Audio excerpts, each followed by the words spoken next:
Trump administration's order to remove illegal criminal migrants from the US. I've been following this closely because, as some of you will know, having written about this for many years, I've always asked the question of what developed countries can do about illegal migrants who arrive in our countries.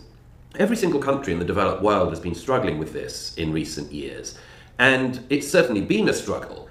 You look at countries like Italy, which has more than 1 million illegal migrants. It's been said to have more than 1 million illegal migrants for years, and strangely that illegal figure remains the same, just as in the UK. And when the government in Italy a few years ago tried to address this, the interior minister in Italy was charged with kidnapping migrants, illegal migrants, for not being allowed to land on the shores of Italy in illegal boats. A minister in the Danish government a few years ago was also prosecuted and had to wear an ankle bracelet simply because she tried to enforce the border laws of Denmark. Everybody in the developed world has known for years that the developing world cannot just move to the developed world. We've got a global population now of about 8.2 billion people, and only about 1.2 billion of us are fortunate enough to live in the developed world. That means for every one of us, there's about 7 people who would love to live in a better environment, a better country, but just don't. So the question for all developed countries for years has been, is there anything we can do to enforce our borders? And if we don't enforce our borders, is there anything we can do to at least enforce our immigration policies once people have broken into our countries? And in Italy, in Britain, and in many other countries, Canada, the answer seemed to have been no. I've said for years, if you don't have borders, you basically don't have a country. And if you don't have a country, eventually you don't have a society either.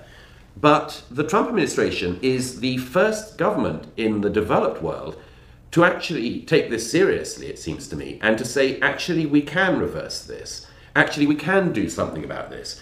If you are a proven criminal and you've also broken into the US illegally, then maybe we will just make sure you're not here anymore. Maybe we will move you back to your country of origin.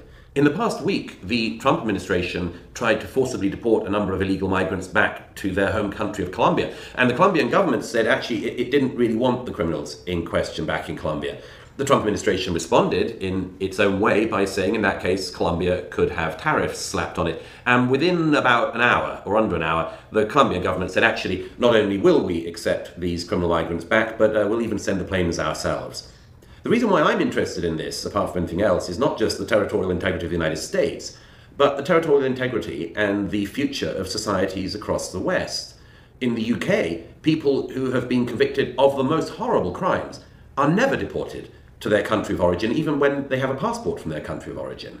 So all eyes, it seems to me, should be on the effectiveness of ICE and border enforcement in the US, because if they succeed in deporting from the US people who should never have been in America, then perhaps the rest of the developed world can see that their futures don't have to be so hopeless either.